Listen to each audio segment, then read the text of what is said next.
Hello guys, welcome back to the nest. Hope you're all keeping well. It's nearly the end of January. Don't forget, for another 2 months we're still in the first part of the year.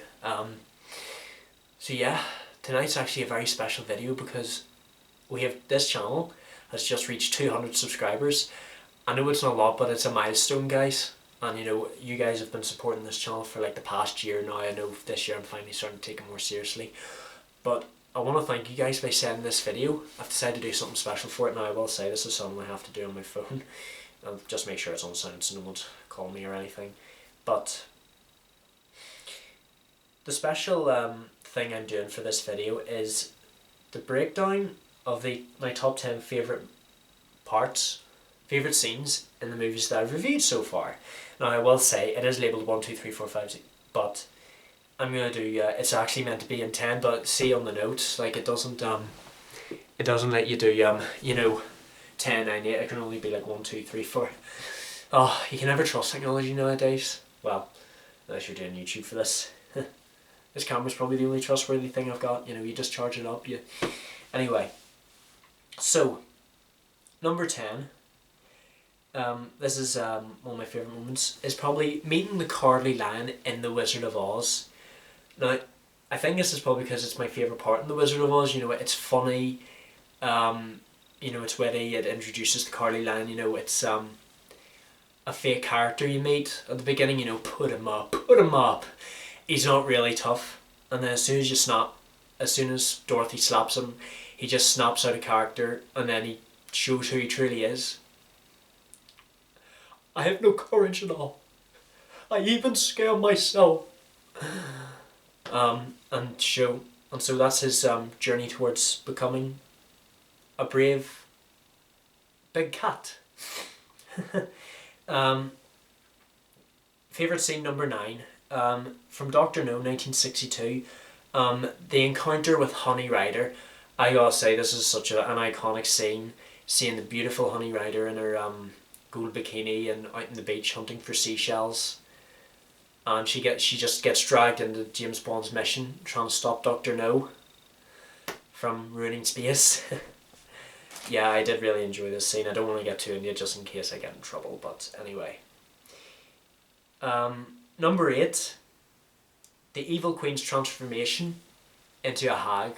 I think I really like this scene so much is because, in case you don't know, this is a scene from Snow White and the Seven Dwarfs, 1937. I think it's because, it's a brilliant transformation, especially for a film like back in its day. Obviously it didn't show the Queen's face transforming into the witch. It just showed like her hands and you could see her hair turn white. Look, my hands, my voice. Because don't forget, not only does her appearance change, but her personality changes as well. She just loses all sanity and, she's just so obsessed with killing Snow White and, it's just a fantastic scene. The visuals are beautiful, the bubbly, the potion brewing and bubbling into the screen. It's just brilliant. Number 7, from Mary Poppins, 1964, Uncle Albert's laughing scene. I enjoyed this scene because, as you remember me saying, I love seeing Uncle Albert all happy and he was so happy and he got everyone excited for seeing him and they all became happy and hysterical as well that they floated. But, Uncle Albert did break down crying when everyone had to leave, and I gotta admit I did want to start crying as well, because I'm the same whenever I've got friends over here, even if I'm on a night out, everyone has to go and I'm very sad, but I don't start crying. But I always remember there's going to be another outing, there's going to be another visit, and even one of the kids reminds Uncle Albert that they'll be back soon. But I do like how the joke makes him laugh and cry at the same time. Number 6, Pinocchio's escape from Monstro, 1940. Now, I do admit, this scene was so intense because, first Ed was trying to get out of Monstro by making him sneeze, but, he manages to realise the cause of the fire inside his mouth, and he manages to chase out, like, you never... it's just a large contrast from like how whales actually are in real life. You know, they're so gentle. Now I will admit they have caused trouble by, knocking ships over, and people are stranded out at sea, and despite their big gentle nature, the magnificent size is a big problem. But it's the main it was the main step for Pinocchio to prove himself unselfish, truthful, and brave, and he could become a real boy, and that's how he became a real boy. I will say, I do hope, like I said in the Pinocchio review, I do hope they told someone about Pleasure Island, and turned the bad little boys into into back to human again. Alright. Number 5. From 1961, the West Side Story choreography. I gotta admit, there was so much space for everyone to dance. People were dancing on the rooftops and out in the streets. Even whenever they're talking about someone, they just talk about their city life and their friends. And I did enjoy West Side Story. It had a very sad ending to it, but I guess that's how most films are. My generation, not everything has a happy ending, but at least sometimes the villain does get some sort of a comeuppance. Number 4. The 1968 Planet of the Apes ending. And I think the reason why is because this was one of the first movies I came across that has a big twist. Whenever... Oh, what was his name? This is going to annoy me now. Taylor? Yeah. When we say it, sorry guys, I'm going to have to look this up. But yeah, it's whenever the two main humans, come across the big wreck of the Statue of Liberty.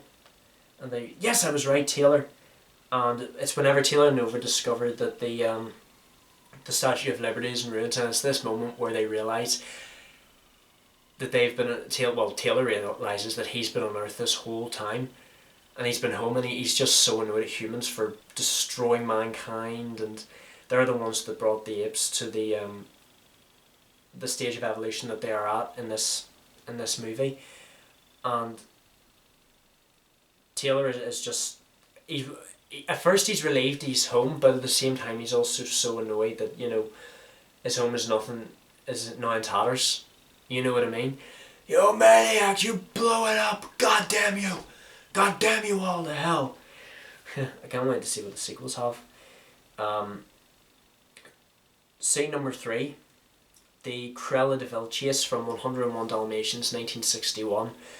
I enjoyed this scene because it just showed how much Cruella de Vil lost all her morals, and she just went out of her way to kill the puppies just by ramming into the big truck that was trying to bring them home. But then her dream code is ruined after Horace and Jasper just bash her off the road, and then they finally manage to stick up for themselves. But the thing I want to know is, how was she able to recover the puppies' bodies? If the truck blew up and it was all buried in the snow, there'd be nothing but black, and they lose all their coats from the fire. I don't want to get into that, but you know what I mean. Scene number 2, from Rosemary's Baby, 1968. Whenever Rosemary meets her son, and even though it doesn't reveal what her son looks like, the expression on Rosemary's face just shows how shocked she is to see that her son has these demonic eyes from hell, because as we all know, Satan is actually the father of her son, not Guy. And his name is Adrian. But I guess it's something you just have to picture in your head.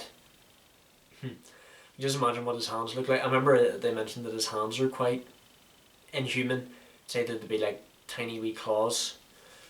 But that was probably my second favourite because it was very spooky and eerie. You only get to work out what the baby looks like by imagining what Satan's eyes look like in the movie, and and Rosemary's facial expression, of course, because after what she'd been through, trying to protect her baby from a satanic cult, nobody was on her side ever again. And I just wonder what became of them. And finally, my favourite scene out of all the movies I've reviewed so far is from Thunderball 1965, the boat fight with Emilio Largo. I think this is my favourite scene is because there was so much action in the final battle with Emilio Largo. You know, even though it's a speedy boat, there's so much punching and shooting and everything. You know, and you know Emilio Largo gets his comeuppance in the end by getting killed by a harpoon. And James Bond manages to save himself and Domino in the nick of time just before the boat crashes into the rocks. And they have one more scene of romance where they just kiss on the lifeboat. Oh no, on the big submarine. I think it's just because, you know, the action's very good for a film from 1965. You know, I do know there was no CGI back then, but that's life. But anyway, thank you so much for watching, guys. But if it wasn't for you guys, I wouldn't have made it to 200 subscribers. You know, I really appreciate this very much, guys. Our next goal is hopefully to get to 300. Well, maybe 250 because that's like 250,000. But yeah, let's just keep making sure that this channel grows. You know, see what it becomes in the next few months. Keep supporting this channel. It really means so much to me, guys. You don't know how much I appreciate you.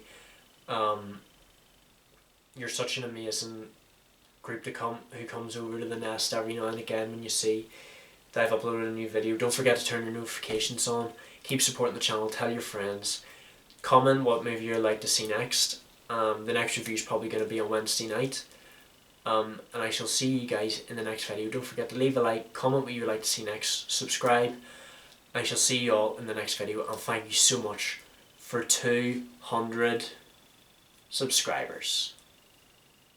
Love you all to death.